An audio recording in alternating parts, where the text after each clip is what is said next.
The history of Back to the Future in video games has not been a pretty one.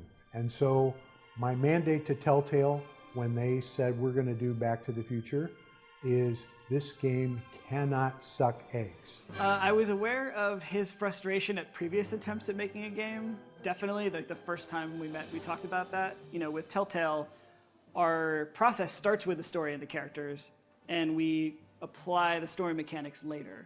And I think that people were really excited about the potential of where this could go because we really want to protect the license. And, you know, also for us, like getting Bob Gale's sign off was everything. There's never going to be a Back to the Future Part 4. We're not doing that.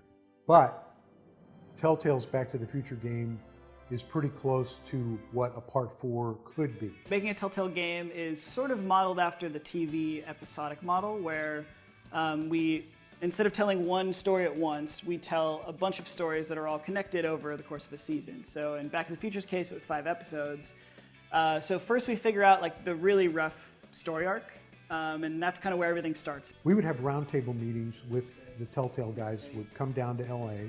We got to talking about things. I proposed that we go back into Doc Brown's youth because this was an idea that Bob Zemeckis and I had way early on when we were trying to figure out what Back to the Future Part 2 was going to be about. And instantly, like all of the fans in the room just went, yeah, that's why we should do this. That's the story we want to tell and explore. And then it was all just a matter of, okay, well, we have this basic idea. How do we get the player involved? What is, you know, obviously we want it to be a Doc and Marty story. That was kind of the core of what the films are. And so we started there, came up with the problem for the whole series of Doc getting stranded back in time. Then we go in and start actually kind of creating the concept art. I remember seeing that first Marty sketch was another key moment in the process where we're like, okay, that's the thing we were most worried about in this production.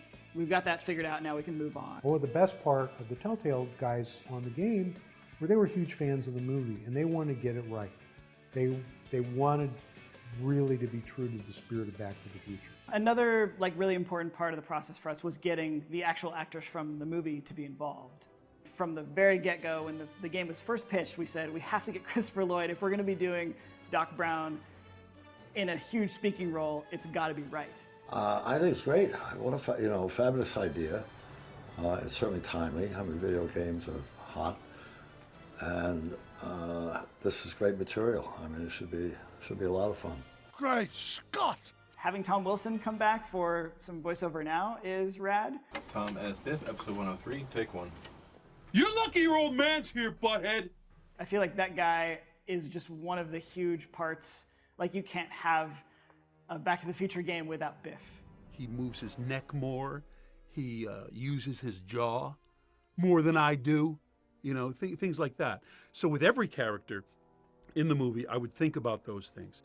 So it's there. I don't have to watch everything because I remember those cues also, the physicality. Although in voiceover it doesn't matter so much, but as you see, maybe in the B-roll, you see, you know, I'm trying to be physical to get back into it to be able to do it right.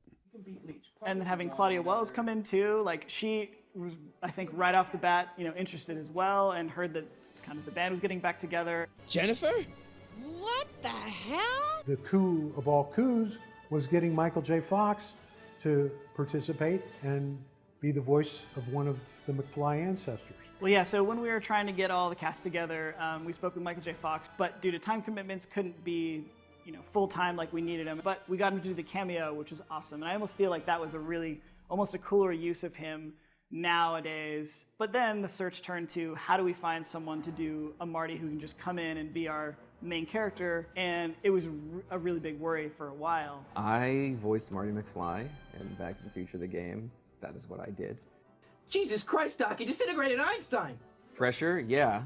To be like, oh, you know that amazing, iconic role that everyone loves and knows and can quote lines from, and that incredibly famous, wonderful actor, Michael J. Fox. Can you just replicate that? That's what I had going on in the back of my head. So yeah, it was a lot of pressure. At one point, we got an email from our accountant who said that she'd gotten emailed an MP3 from some kid who said he would like to be Marty in the Back to the Future game. I heard about this. I saw a news article, Telltale Games making Back to the Future and Jurassic Park into a game. And I was like, wow, that looks awesome. I would love to be, you know, the voice of Marty McFly, but there's no way in hell that's going to happen. And at the time, Telltale was a lot smaller, so you just have to Google Telltale to get like a list of phone numbers. And Rhoda was the first name that popped up, so I called her and I left a message that was basically this nerdy, like, hey, my name is AJ Locascio, I do a great Marty. You know, I tried to sound as much like Marty as I could. I was like, it's my density to have this role. But I remember it going across someone's desk, them hearing this audition and just saying, man, this kid sounds exactly like Michael J. Fox when he was young. Doc, you gotta listen to me.